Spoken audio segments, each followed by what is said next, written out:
It's not personal. I'm gonna kill myself! Wow. I'm going to kill myself, and it's your fault! That's an overreaction. Pirates of the Caribbean 5, Dead Men Tell No Tales is one of the single most painful experiences I've ever sat through in my entire life, that I never want to sit through and watch again. Would be an over-exaggeration of a statement, but this film is easily the worst of the 5 Pirates films, and it's the only one that after this video I will never rewatch. It's the only one of the 5 that I don't own on Blu-ray, and that's honestly quite strange because looking at this the most critically I can, a lot of the writing in this one is actually a step up from last time, but there's one crucial part to making any Pirates film great that the 4th one gets right, but this one gets horribly, painfully, so exponentially wrong, and we'll discuss that in this video. But first, a word from our sponsors. No one sponsored this video, I didn't know how to transition properly.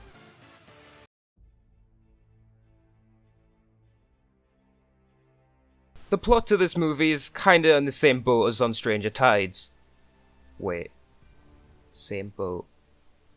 I should really make a joke out of this, but I'm not going to. Anyway, yes! Dead Men Tell No Tales is in the same boat as on Stranger Tides, where it's another sort of spin-off Pirates movie. It doesn't really carry any overarching story, like Dead Man's Chest or At World's End.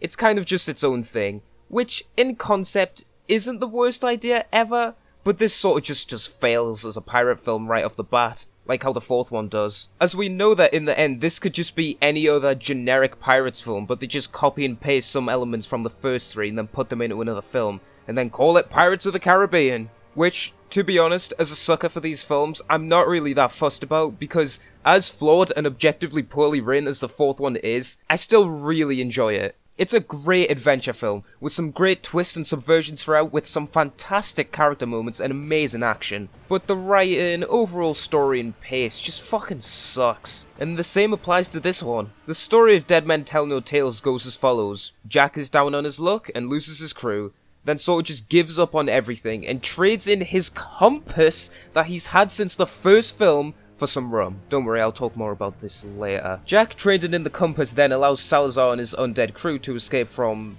wherever they were trapped for some reason. The film never really bothers to explain how the compass connects Jack wiping out Salazar's ship and then letting them escape. It just sort of happens, and the film just moves on. Okay. Alongside this, Will and Elizabeth's son, Henry, encounters Salazar earlier and he wants to find the Trident of Poseidon so he can free Will. So he tries to find Jack so Jack can help, then he finds Jack and he tells him that Salazar is free, then Jack helps him because... Also, Barbossa makes a deal with Salazar to find him Jack, but plans to double-cross him so that he can find the Trident and keep it to himself and kill him after he wiped out some of his ships, and Barbossa then lost control of the ocean. Blah! Right, so the plot is meh, but it's a tiny bit of a step up from last time. And you know, good characters can make any film watchable. So how does this film handle its new characters and the old ones?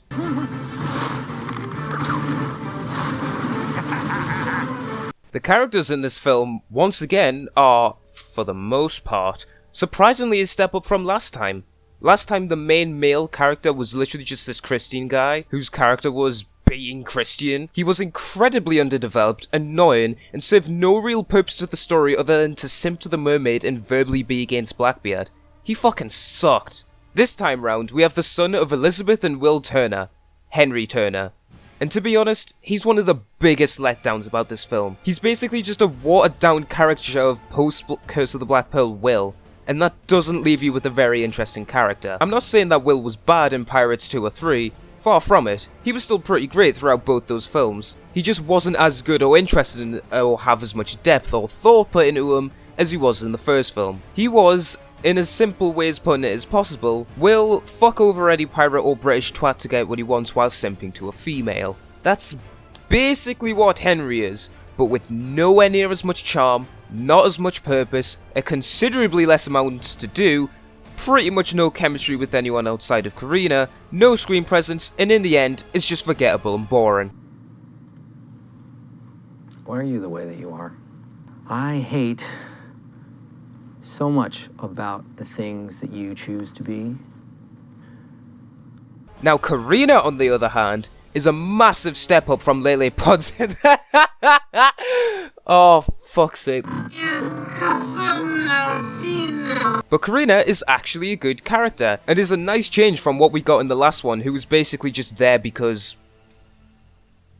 fit. This time she actually has some plot relevance. She was an abandoned orphan left with a part of a crystal, so she spent her entire life studying to try and find the map where it was originally. And throughout the story, it's actually revealed that she was Barbossa's daughter, which is a great little twist for the story and makes her even more interesting. Speaking of Barbossa, before I talk about the villain of this film, I have to talk about Barbossa, because he's the best part of the entire film. I know, shocked me as well. But this is the best Barbossa has been since... I would say the first movie. Not to say that he was bad in any of the other three, by all means no. He was fucking excellent in his brief appearance in 2, was fantastic throughout all of 3, but in 4, he wasn't as standout amazing as he was before, but he was still pretty fucking good, because let's be real, when isn't Barbossa amazing? For the pearl. But in this film, when the whole daughter element is thrown into the mix, he gets some great last minute depth that makes him much more interesting than he already was. As we see his more compassionate and caring side, and in the end, he sacrifices his life to save hers in the best scene in the whole film. And what I love about this scene the most is that Karina never gets direct confirmation that it is him. It just shows her the tattoo of the map, which I think makes the scene a lot more dramatic in the end. So, the male lead is a step up ever so slightly, the female lead is a massive step up, and the villain is a pretty decent step up, but nothing really major in the end. Salazar is almost a pretty good villain. His design is fucking spectacular, his motivations are a lot better than Blackbeard's, who was basically just some dumbass who believed a prophecy that Barbossa would kill him, so he has to go find the Fountain of Youth. Like, why would you just believe that? Okay. Salazar actually has a connection to Jack and therefore the plot. He has a great screen presence, a distinct voice, and overall is solid, but he's also pretty underdeveloped and can't even be compared to Davy Jones or Barbossa in the first film. And now you're probably wondering, because naturally you would from how I've structured this video so far, if the plot is overall better, if still a bit shit, all the characters are a step up from last time, even if some are considerably weak, then how is this the worst Pirates film? Well, that all lies in the best element from every film before. How I have no idea how I've managed to go this long without mentioning it, is Jack Sparrow. Captain Jack Sparrow. Huh. Now, how is Jack in this film?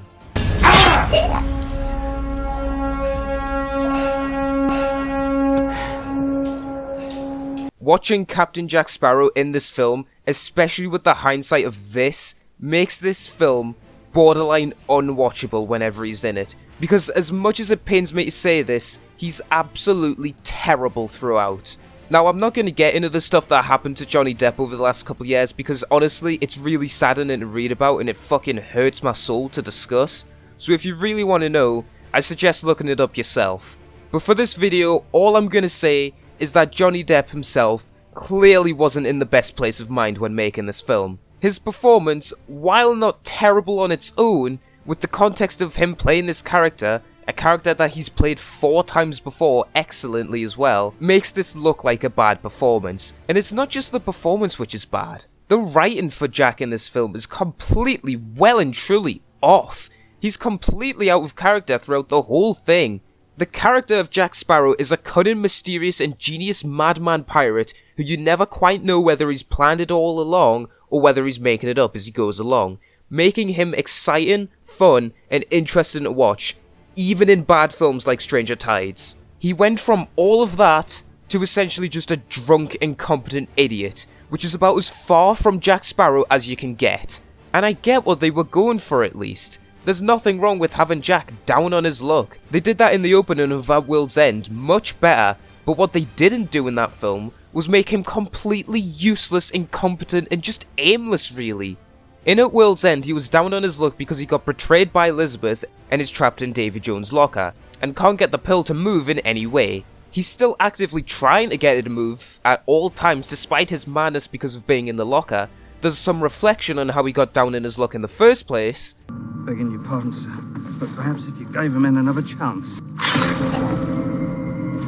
That sort of thinking got us into this mess. And he remains funny and has a clear active motivation throughout. In Dead Men Tell No Tales, after he loses his crew down to pure incompetence, being too drunk on a robbery, he walks around aimlessly, trades in his compass, and then eventually gets caught by the British and is thrown in prison. What the fuck? Where's the direction? Where's his motive? In the first 4, Jack has a clear motive in all of them. Curse of the Black Pearl surprisingly has him wanting to get the Black Pearl back. Dead Man's Chest and At World's End have him wanting to find Davy Jones' heart so he can kill him and be freed. And On Stranger Tides has him wanting to find the Fountain of Youth, even if for weaker reasons than what we were shown before. But here, after he fails at robbing a bank, he just wants nothing. Why? He got the Black Pearl back at the end of the 4th film, but isn't really trying to get it out of the bottle and just doesn't care about it. This ends up making the film so much worse than the 4th one because while considerably weaker than before, Jack does actually have a reason to go along in the plot. Also, quickly on the topic of the Pearl, why doesn't Jack care about it? It's made pretty clear by the first 4 that the ship is Jack's pride and joy. He made a deal with Davy Jones before the first film so that he could be captain of it for 15 years. The entire first film he spent doing and trying everything he could to get it back. But this time round, he just has it, and he doesn't care. He doesn't try to get it out at any point, he shows no real interest in getting it out at any point, and just sort of waits until something happens to it. Sorry, whenever have we had Jack just moping around and waiting for something to happen? There's a scene in this film that I think perfectly just shows everything wrong with Jack, and that's the scene where Barbossa frees the Pearl. They have a little joke where it hasn't grown back properly, so Barbossa throws it in the sea because he thinks that'll make it grow.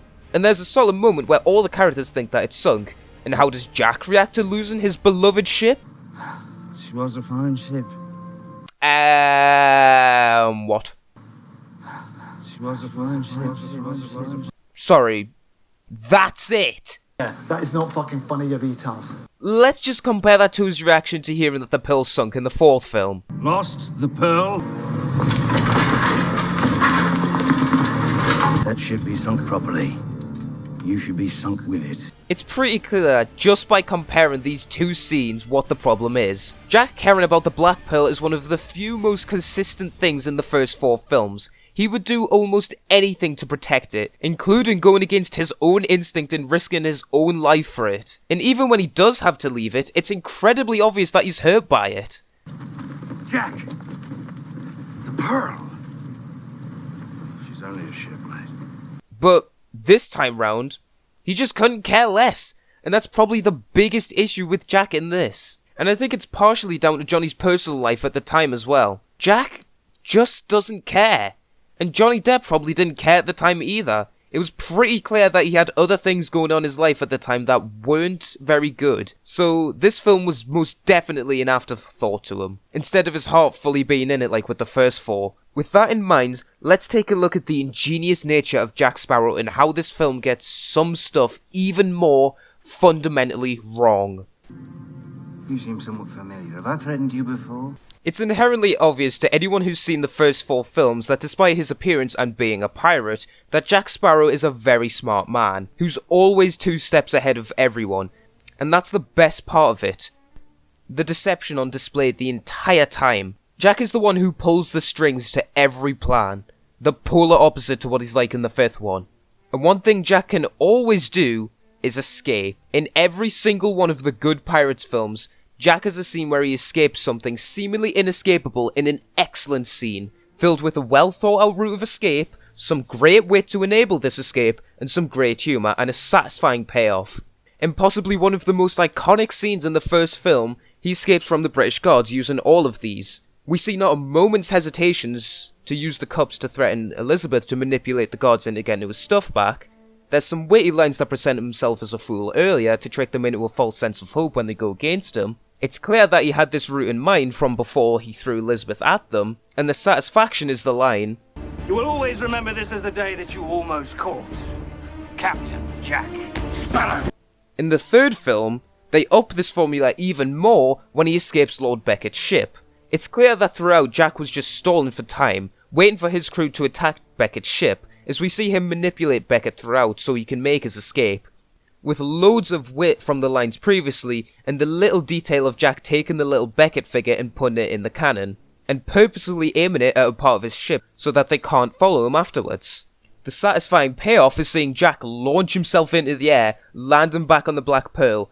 It's ingenious madness like this that make this character so fun and intriguing to watch. And then in the fourth one, they give us the most definitive Jack escape scene ever, and it's easily the most impressive. The second he's brought in and the guards leave, we can see him sussing out his escape, looking at the exits above, at the windows a way to get out, and when he kicks the cake to the chandelier, it's a reveal to the audience that he's planning to use that as well. That's the plan already set in motion in about 10 seconds flat. How does he execute this plan? He pretends to be an idiot, shaking his chains around constantly to annoy the king to the point where he'll take them off. Step 1. Done. Now he needs to set someone up to pull the rope up so that he can get to the high point of reaching the chandelier. How does he achieve this? He eats a strawberry with cream on it so that he can have an excuse to use a napkin and throw it on the floor without looking too suspicious, and he then stands next to a chair as if he were going to sit on it, only to angle it in the perfect position of the person's trajectory. Right, so step 2's done. Now all he needs to do is get in position to have the guard shoot the rope that attaches this chandelier to the ceiling. Then after that, he jumps on the table and kicks food in the guard's face so that you won't notice the napkin on the floor and will slip on it. When the guard's slipping on the napkin, he grabs the rope which launches Jack up, and once Jack's up, he can swing to safety and escape. And the cap off to the scene is him grabbing the cake and eating it as he leaves. While I've analysed this scene bit by bit to explore its excellence, it's so naturally and excellently done in the scene. It's literally baba booey, baba booey, baba booey, end scene. It's perfection. And that's what's so excellent about Jack's character. He sets up these ingenious escape routes which would take a normal person loads of time to plan out in a matter of seconds in such a natural way that even the audience don't notice it's going on. In the fifth one, that's all gone. He gets himself into a seemingly unescapable situation in the bank heist where he's completely blocked by guards, but by a stroke of luck and convenience, the bank itself accidentally gets stolen, and he's left there to fend for himself. Now, how does he escape this? He gets pulled along by the bank itself. Okay. And while he's getting dragged along, he sees all the money falling out the back and does nothing to try and close the vault door. What? And after he gets launched off and he gets back on, by a massive stroke of luck and no real skills, he pulls this off.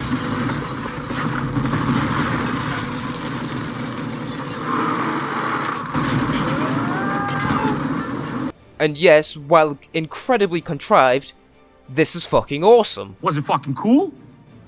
Absolutely was fucking cool. Was it worth it? I'm not so sure. But there was no real plan throughout this whole scene. It started off shit, and he did nothing to fix it or attempt to even fix it in any way. And the actually cool stuff in the scene is just pure luck, and not actual skill. Speaking of actual skill, Jack doesn't know how to use a fucking sword anymore. So this was clearly going on a down of luck attempt at Jack. They massively fucked it up in every possible way imaginable, but it's clear what they were going for. But even if this is what they were going for, why is Jack completely useless in every fight he's in the film? Seriously, Jack was never an amazing sword fighter or anything, but he could always hold his own. In this film he can barely even really defend himself. And when he is defending himself, he doesn't come off as an experienced pirate who's used sword for years, proven his skill, or an experienced captain determined to defend what he wants, showing that he can do it. He just sort of fumbles around and screams a bit, barely putting up any real fight or threat to Salazar. It's basically just watching Salazar kick the shit out of him easily, and it's just sad, especially when compared to literally any fight scene in the previous 4 films.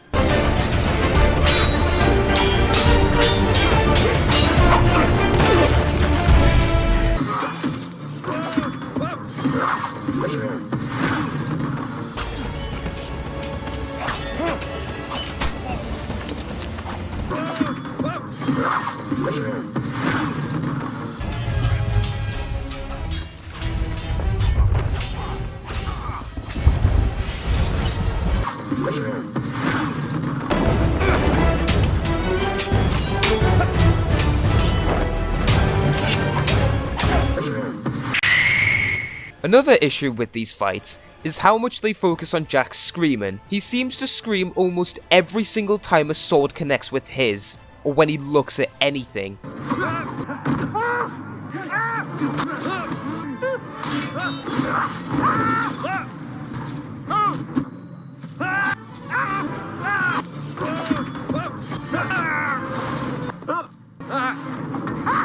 Spaghetti World!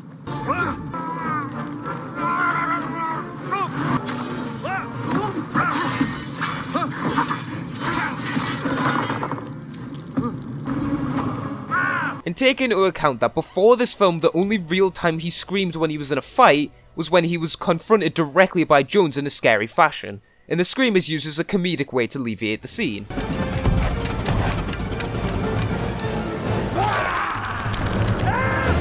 In this film, it happens so much that it reaches the point of annoyance rather than humorous. If he screamed this much in the other films would be much less endearing and Jack would become annoying. And considering this as well, in Curse of the Black Pearl, Jack is the worst sword fighter in the film. And let's see what he's capable of.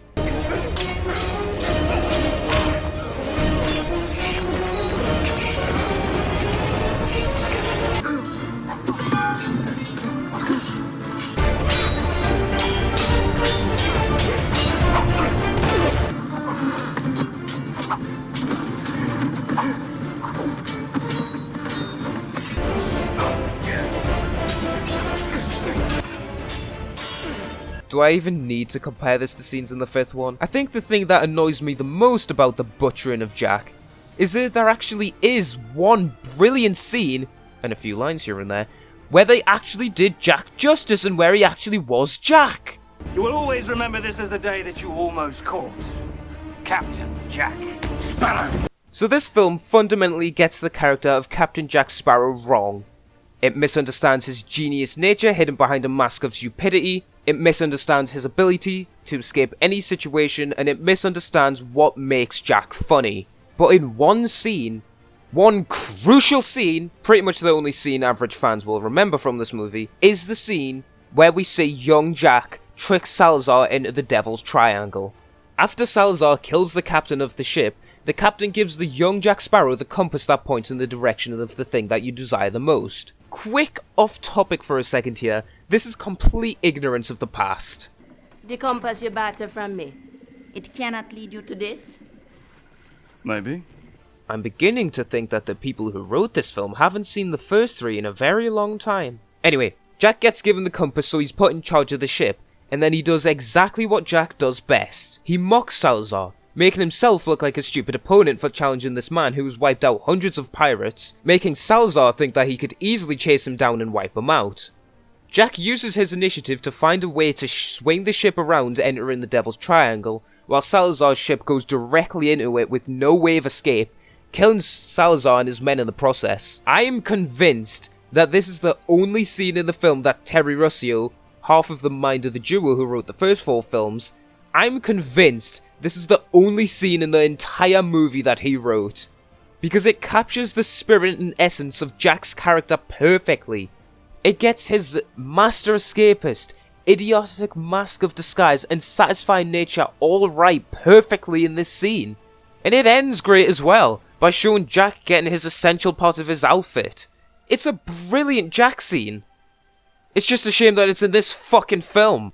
But despite that one excellent scene, ignoring the retcon, there are a very, very, very, very, very, very, very, very, very, very select few moments from Jack, which are okay. I'm not looking for trouble. What a horrible way to live.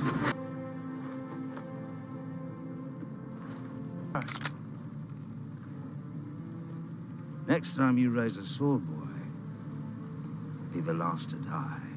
Those 2 scenes, and the scene where he tricks information out of Karina by throwing Henry overboard, are the 3 scenes outside of the young Jack one that actually feel like Jack.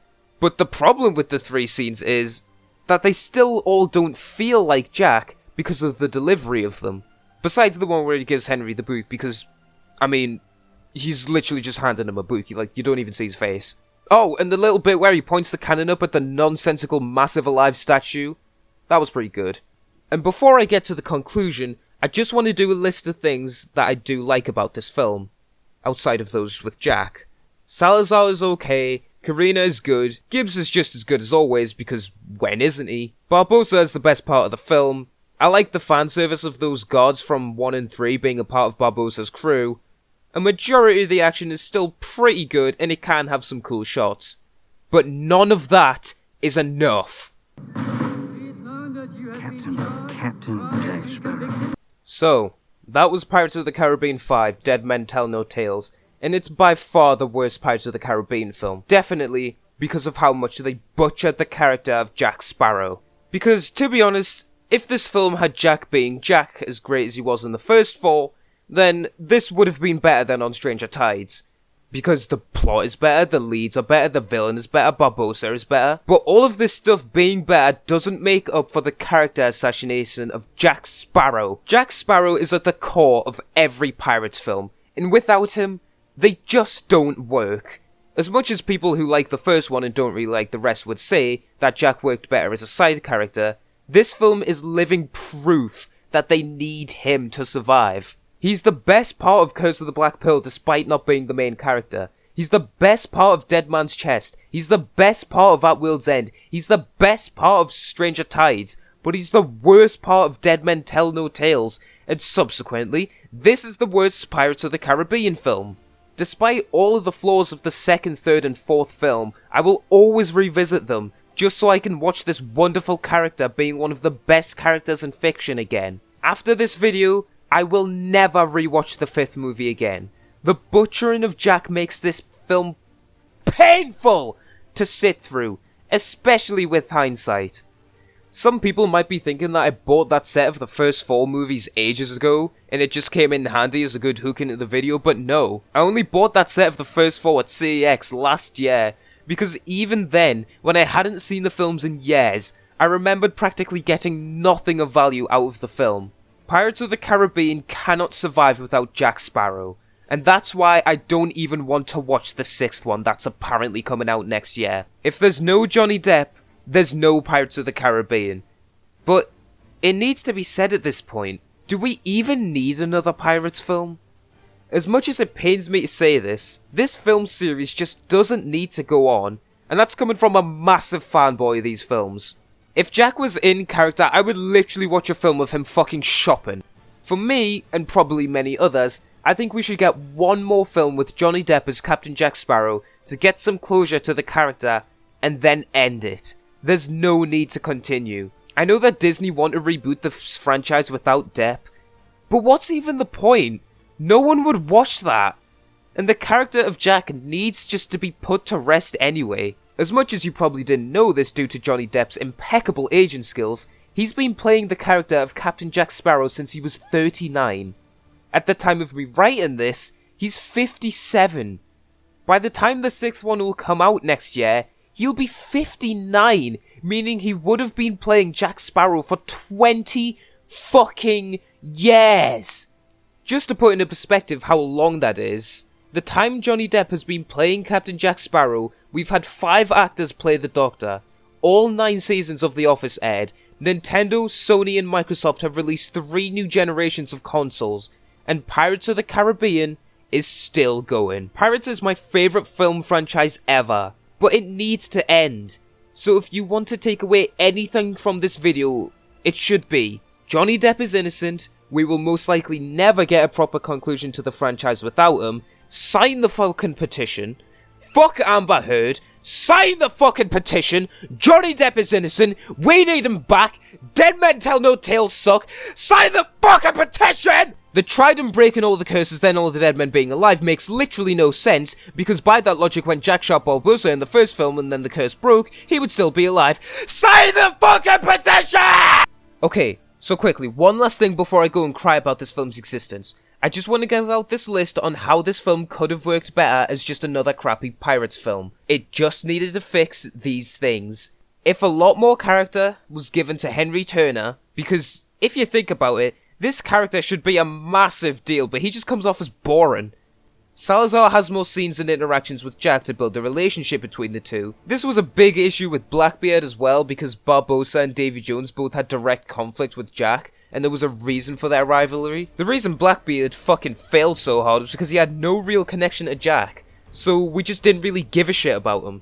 Salazar is better because Jack did kill him in the past, but outside of that one scene where Jack trips him into the Devil's Triangle, they share 3 scenes together in the entire movie, and all those scenes really come to amount to is Salazar saying he'll kill Jack, so he just comes off as quite generic in the end. The film needed better humour, as this film is easily the least funny out of the 5, and that's mostly down to the loss of Jack, but none of the other characters are really funny either. And Jack's main joke in this film is just him screaming and naming things in front of him. Bridge, horses, shark, Spanish, monkey. This type of humour isn't the worst thing ever, but it should be saved for characters who are much less funny than Jack.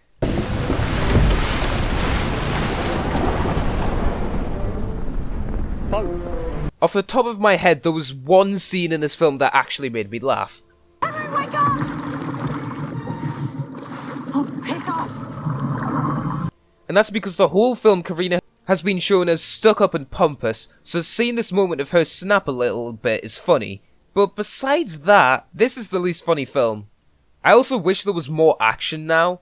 As I've said before, outside of the bad Jack fight scenes, most of the action is good, but there just wasn't really enough of it. I know this is the most childish statement in the video, but the action is usually some of the coolest parts of each film, especially the third one.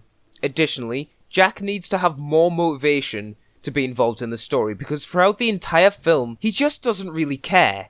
He doesn't care when he loses all that money from the bank, he doesn't care when he meets the son of 2 of his closest friends, he doesn't really care about Salazar all that much, he doesn't care about the pearl, he doesn't care about the compass, he just doesn't give a fuck. Also, if you're going to have both Will and Elizabeth show up in the end, at least have them meet Jack at some point. Oh, and the most important thing that could have made this film better is to have Jack Sparrow be Jack Sparrow! If we won in the end, and Johnny Depp was in Pirates of the Caribbean 6, but he acted and was written in the way he was in the 5th one, then I would have preferred it without him. In conclusion, sign the fucking petition! I am with child. Yours. I don't recall that we ever had... You were drunk! I've actually never been that drunk. I will never set foot in this town again, sir.